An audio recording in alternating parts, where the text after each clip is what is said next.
যেটা আমি কালকে হয়তো আমাকে বলেছে, আমাদের ফাইন্যান্সার যখন ছিলেন এখানে আমাকে এটি নিয়ে বলেছিলেন যে তোমাকে এরকম আমরা চিন্তা করছি, দায়িত্ব দিব। ক্যাপ্টেন হিসেবে 4টা ম্যাচে ক্যাপ্টেন্সি করেছিলেন, যদিও ফল ভালো হয়নি, বাট এক্সপেরিয়েন্স তো নিশ্চয়ই গেদার হয়েছে যে লিড করা যায় কিভাবে, সেটা নিশ্চয়ই এখন এই লং টার্মে আপনি 1 বছর পেয়েছেন সেটাতে কাজে লাগতে পারে।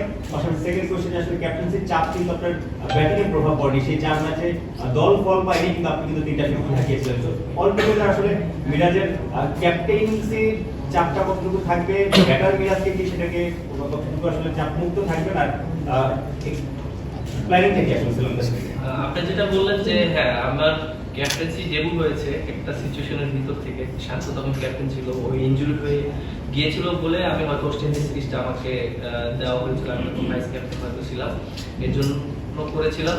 আর ওই রকম সিচুয়েশনে ক্যাপ্টেন্সি করা একটু ডিফিকাল্ট, কারণ হঠাৎ করে ক্যাপ্টেন্সি করেছি, তো আমি হয়তো সেটআপটা সম্পূর্ণ শান্তরই ছিল, কিভাবে কি প্ল্যানিং করবে না করবে আমাকে জাস্ট মাঠ চালাতে হয়েছে বা ওই সময়টা ইউজ করা হয়েছে।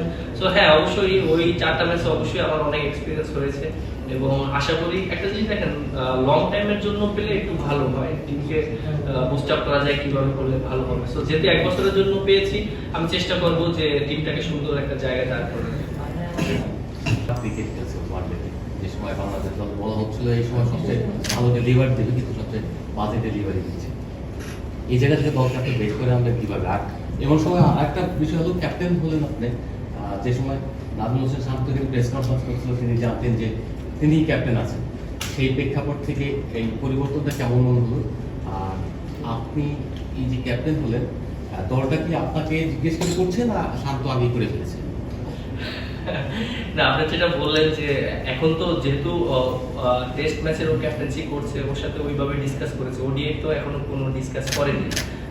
সো যারা আছে ওডিআই তো মাত্র ক্যাপ্টেন ঘোষণা করলে এরপরে টিম দিবে, হয়তো ডিসকাস করবে, সিলেক্টর আছে, তারপর টিম ম্যানেজমেন্ট আছে, সবাই যারা আছে ডিসকাস করেই সবকিছু একটা ডিসিশন সবাই নিবে।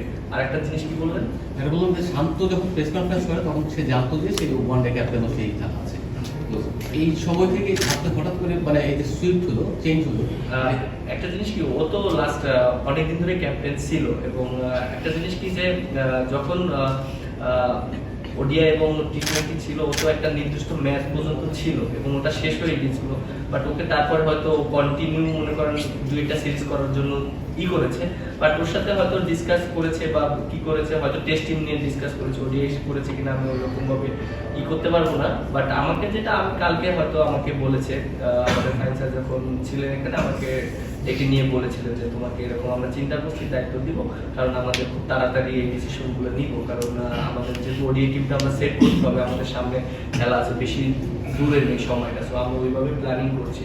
তখন তিনি আমাকে জানিয়েছেন জিনিসগুলো প্ল্যানিং করবো।